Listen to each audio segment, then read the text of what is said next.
भगवान बाबा हनुमानजी को प्रणाम, महान त्यागी बाबा जुमदेवजी को प्रणाम, परमात्मा एक. माझा अनुभव. माझे नाव चंद्रशेखर बारई आहे. आज मी माझा अनुभव या अनुभव मालिकेत माझा चौथा अनुभव, मार्गात आल्यानंतरचा अनुभव सादर करीत आहे.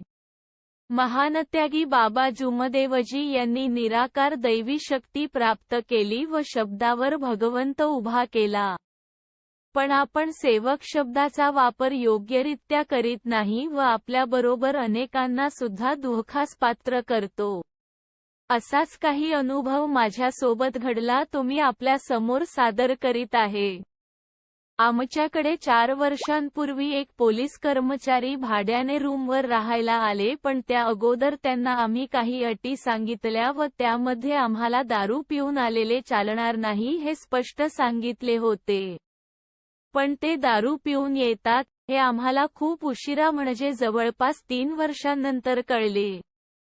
कारण ते आपल्या ड्युटीवरून कधीही रात्री बेरात्री येत असत व दारू पिऊन आले की ते घराच्या बाहेर निघत नव्हते. त्यामुळे ते आमच्या लक्षात आले नाही. पण म्हणतात ना की चोर चोरी करतो, पण एक ना एक दिवस सापडतोच. नेमकं तसंच झालं. एक दिवस सायंकाळी एका पोलिसांनी त्यांना घरी आणून दिले व ते एवढी दारू पिऊन होते की त्यांना त्याचं घर ओळखता सुद्धा येत नव्हतं. त्यावेळेस मी त्यांना काहीही म्हटलं नाही व सकाळी त्यांना सांगितले की आमची रूम रिकामी करून द्या, कारण तुम्हाला सांगूनही तुम्ही दारू पिऊन येता.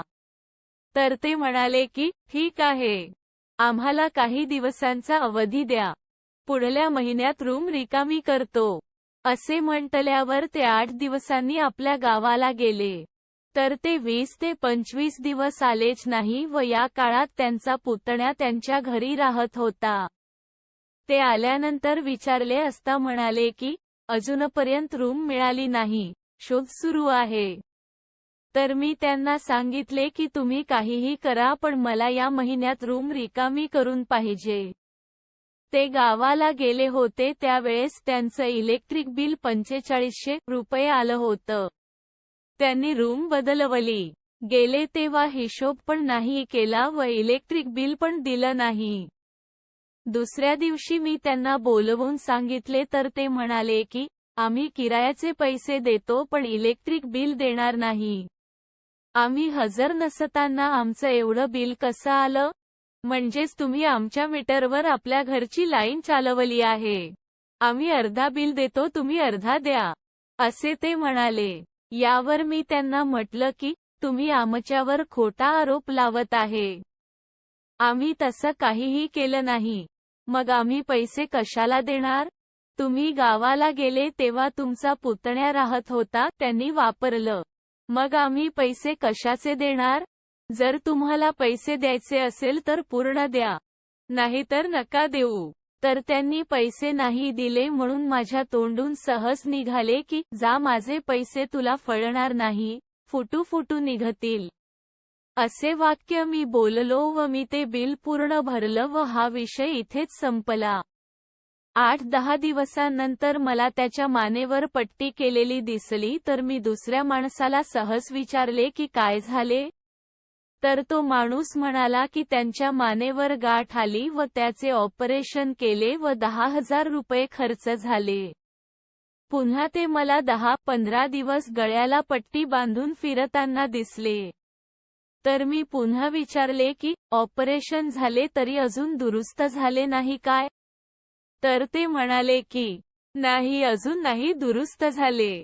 याच वेळी आपल्या ग्रुपवर श्री सुरेंद्रदादा चिंतलवार यांचा एक अनुभव पोस्ट झाला होता व त्यामध्ये त्यांनी लिहिले होते की त्यांच्या घराचे बांधकाम चालू असताना कामावरील मिस्त्रीनी कामचुकारपण केल्यामुळे त्यांच्या वडिलांनी त्याला असंच काही म्हटले होते व त्यामुळे मिस्त्रीवर खूप मोठे दुःख आले होते व जेव्हा माफी मागितली तेव्हा ते दुःख दूर झाले, असा काही तो अनुभव होता.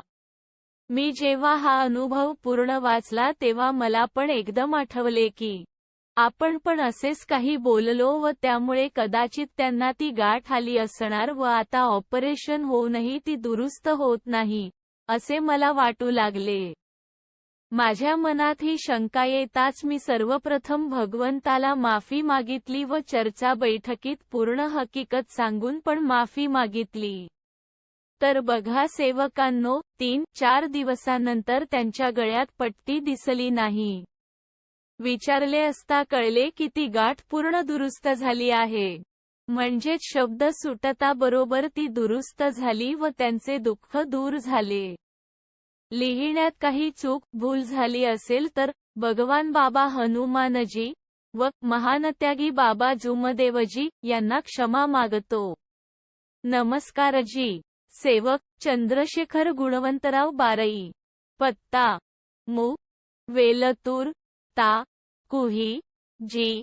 नागपूर. सेवक क्रमांक 9824.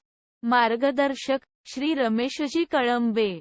परमपूज्य परमात्मा एक सेवक मंडळ, वर्धमान नगर, नागपूर. सर्वांना माझा नमस्कार.